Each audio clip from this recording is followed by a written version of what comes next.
I spent $1,300 on Louis Vuitton's Myriad and Symphony, but is it worth it though? Let's talk about it. What's going on, guys? My name's Neeb. Welcome back to AROMATIX. So I spent $1,300 by buying their less exclusive fragrances of Louis Vuitton Symphony and Myriad.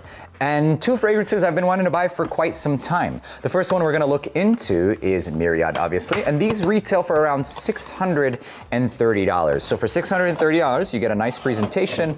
It also comes in a different style of cap, or bottle, I should say, because of the cap.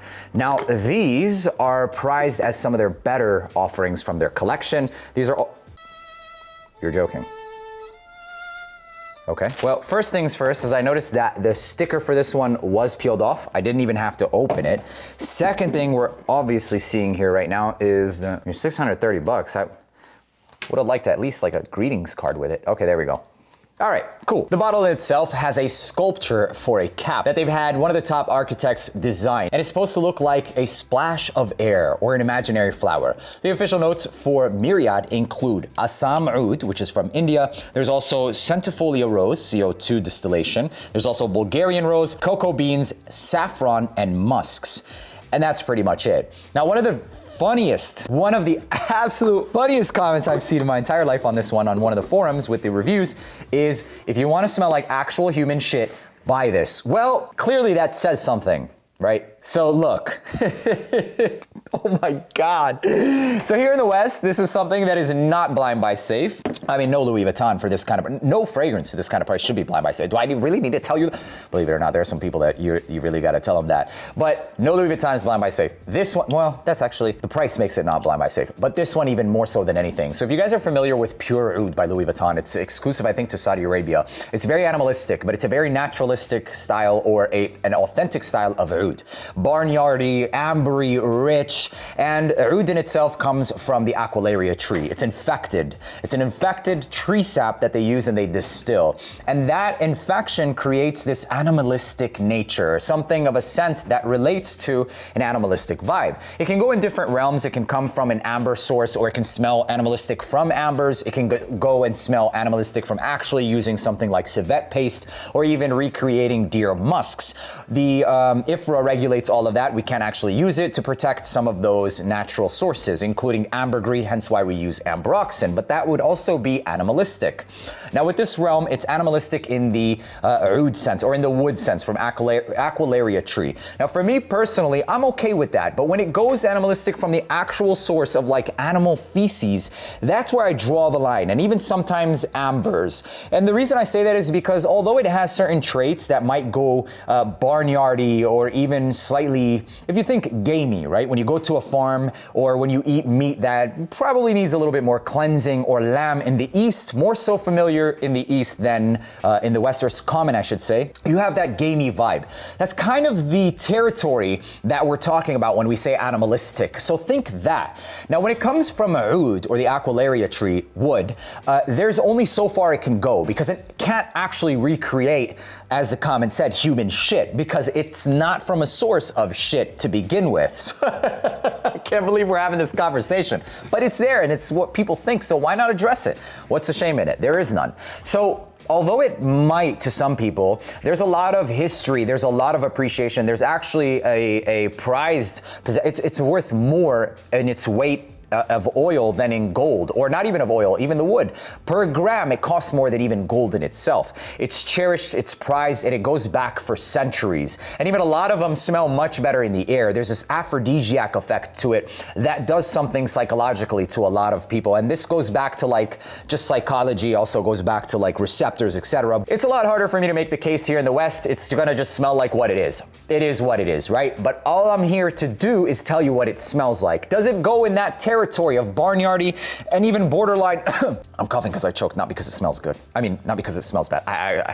I appreciate it. How about that? I appreciate it. Does it go in the fecal territory? Very mildly. Very mildly. It doesn't go into the actual shit territory. Otherwise, I wouldn't buy it. Now, if it did have castoreum or a more authentic musk that's animalistic, I probably would have stayed away, even from recreations of ambers, because it goes a little too much. But as far as actual fecal and poop, no, I'm sorry. It's not actually shit poop. It's just barnyardy, and in that sense, I'm not here to protect it. I'm here to help you understand it. That's it. And honest to God, like sometimes there is things in life where you just won't understand unless you've learned through time and through environmental experiences. It's psychology. If you grow up in a society where they normalize wearing hats, when somebody takes a hat off, it's gonna be like, what is that, right? And vice versa. So it is what it is. Does it smell barnyardy? Absolutely, but it smells extremely high quality. Assam oud oil. Do not buy this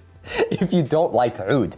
Now, with that being said, I still know how to differentiate between a fragrance that's mass appealing, that's blind buy safe, that's a recommendation. I would never recommend something like this, nor am I recommending this to anybody who doesn't know and like animalistic oud. So with that being said, it's not blind buy safe, it's not mass appealing, and it is not something I'd ever recommend to somebody who's even trying to get into oud, but rather just an idea. And for those of you who do like it, then I will say you should definitely check this one out because it smells pretty damn nice. It's a very high quality rose because of that CO2 distillation, along with some cacao that's nestled into a haze of ambrette or musk, at least to my nose.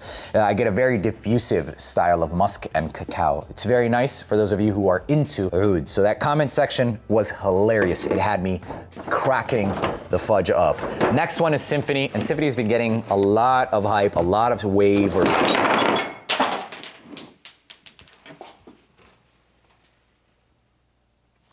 Symphony.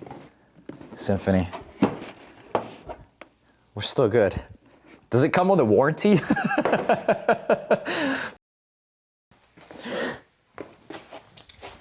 What do we break?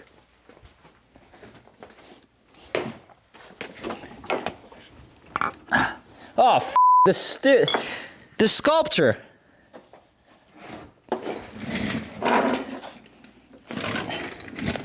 Oh no, the sculpture.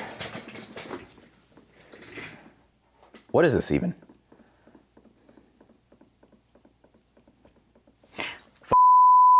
Next one I picked up is Louis Vuitton Symphony because I've been seeing a lot of trend towards it. It's been trending a lot, and more than likely because a lot of people couldn't afford this once upon a time, and now they're all picking some of these up. It's not that old, or it's not that new. It's been out since 2021, but just recently you're starting to see a lot of videos about this, a lot of people hyping it up.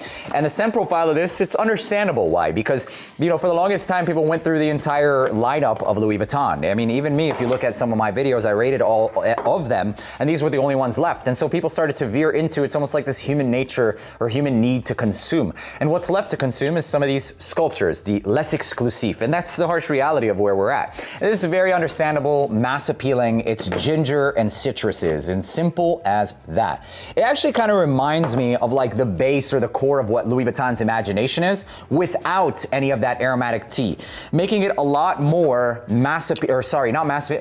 technically mass appealing and even unisex. There's a certain delicacy to this one. It's not as soapy either, and there's a bit more of this crisp ginger at the top. Now, the one thing about this one that makes it really nice is the longevity. So it's been told that this has some of the best longevity when it comes to a very simple and clear-cut citrus fragrance, which is what it smells like. So fresh, spicy citruses, and if it does give me the longevity that people are claiming, then yeah, it is something that's not that heard of. Louis Vuitton has their proprietary or their captives known as cask cologne, which gives it this melon and juicy, watery accord that does also help in projection and performance. And if it does last even longer, then it's more than likely dosed up in some ambroxan, and I'm not mad at it. The way that it smells is very high quality. I'll give them that, man. Louis Vuitton fragrances, yes, they're expensive, but they smell very high quality. Are they worth the money? That's completely up to you and your financial status. I would personally like to see them come down. I think a more reasonable price for these right here would be something around $300, maybe $320, and their normal line's anywhere from $200 to $250. I understand that they're luxury, but they're still oil in alcohol. They still smell good. Would I buy them again? I mean, I'm here. I'm committed to this for you guys. I'm buying them so you don't have to. These were $1,300. Now, something like this, you can't really argue too much because of objective quality, but even Symphony, you can sense the objective quality. So there is a certain reality as to, you want a certain quality, you gotta pay for a certain quality. So I'm giving you both sides of the spectrum here, giving you the side of the creator and what they put into it, and also the consumer consumer and how much of a dent and damage it actually creates. And ultimately, you have to also realize that these are luxury fragrances. Luxury is not defined for somebody or for everybody to attain.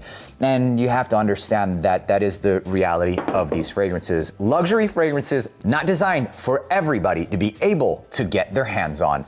But that's what they smell like. It's very mass appealing. I mean, I think for the price, dude, Symphony is crazy priced. You're paying for the sculpture and you're paying for the bottle and the name for this one, 100%. Because the way that it smells is very normal, very basic. It smells like grapefruit, ambroxan, some ginger. It gives me like the whole tiger vibes, imagination vibes, but done with the Louis Vuitton way, which is pretty damn premium. 1,300 bucks on 2 fragrances, one that smells like human shit, actual human shit. So the comment says, that's not my words. Don't shoot the messenger. Let me know down in the comment section if you've gotten your nose on Myriad and or Pure Oud. My name's Neeb. Thank you for tuning back in AROMATIX, and I'll see you in the next one. Peace.